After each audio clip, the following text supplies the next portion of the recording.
प्रदेश में महामारी घोषित की गई ब्लैक फंगस को लेकर लोगों को अधिक सतर्क रहने की जरूरत है। संक्रमित हुए मरीज व कमजोर इम्यूनिटी वाले व्यक्ति इससे ज्यादा प्रभावित हो रहे हैं। पूरे देश में ब्लैक फंगस के मामले तेजी से बढ़ रहे हैं, जबकि स्वास्थ्य सेवाएं प्राप्त नहीं हैं। इससे एक बार फिर मरीजों को निजी अस्पतालों की लूट का शिकार होना पड़ सकता है। जी हां, जिला पलवल नागरिक अस्पताल में ब्लैक फंगस के मरीज को दाखिल करने का कोई इंतजाम नहीं है। प्रदेश में महामारी घोषित की गई है। ब्लैक फंगस को लेकर लोगों को अधिक सतर्क रहने की जरूरत है। संक्रमित हुए मरीज व कमज़ोर इम्यूनिटी वाले व्यक्ति इससे ज़्यादा प्रभावित हो रहे हैं।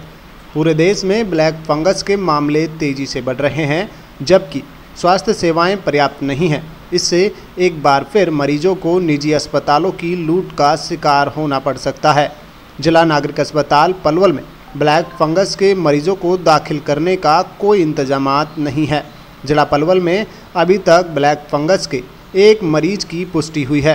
पलवल स्वास्थ्य विभाग के अनुसार अभी तक जिले में ब्लैक फंगस के एक मरीज की पुष्टि हो चुकी है, जो गुड़गांव के एक अस्पताल में इलाज करवाकर ठीक हो चुका है।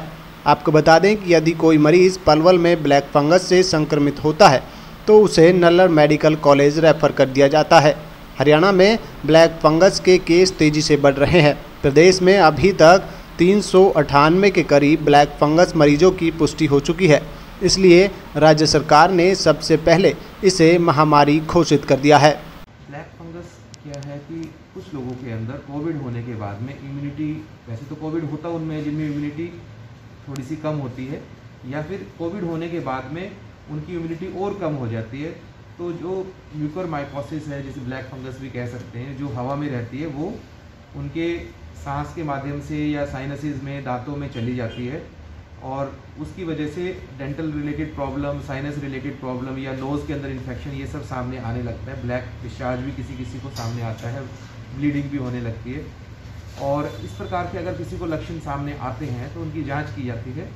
और इससे संबंधित सबसे ज़रूरी बात यह है कि हम बचाव रखें। जिनको कोविड हुआ है वो बीटाडिन से गार्गल्स करना या नमक के गरारे करना, और साथ में अपनी इम्यूनिटी को अच्छा बनाए रखना, इस और साफ़ सफाई का पूरा ध्यान रखना, इस संदर्भ में ध्यान रखें। और अपनी दवाइयाँ डॉक्टर की सुपरविज़न में या एडवाइस से ही लें, ताकि इस प्रकार की समस्याएं अव्वल तो आए ही ना, और आए तो जल्द से जल्द उसको हम पकड़ के इलाज कर पाएँ। सर, जो ब्लैक फंगस है, ये कोविड वाले पेशेंट्स को ही हो रहा है, जो नॉन कोविड है उनको भी हो रहा है? ब्लैक फंगस तो एयर में होती है, किसी की भी इम्यूनिटी कम होती है, चाहे वो HIV पेशेंट हो या कोई ऐसा रीनल ट्रांसप्लांट से रिलेटेड पेशेंट हो, उनमें भी खतरा बना रहता है।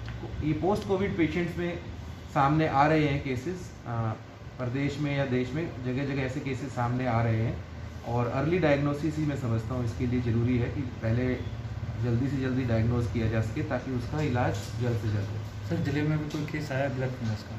अभी तक हमारे यहाँ पर कोई डायग्नोज नहीं हुआ है, लेकिन एक हमारे ज़िले के रेजिडेंट जो हैं वो गुरुग्राम के अंदर इलाज करवा रहे थे, और वहाँ से जानकारी मिली है कि उन्हें ब्लैक फंगस डायग्नोज हुई थी और वो ठीक हो गए। तो सर, ये जैसे कोविड की तरह एक दूसरे के संपर्क में आने से भी फैलता है दूसरे लोगों को?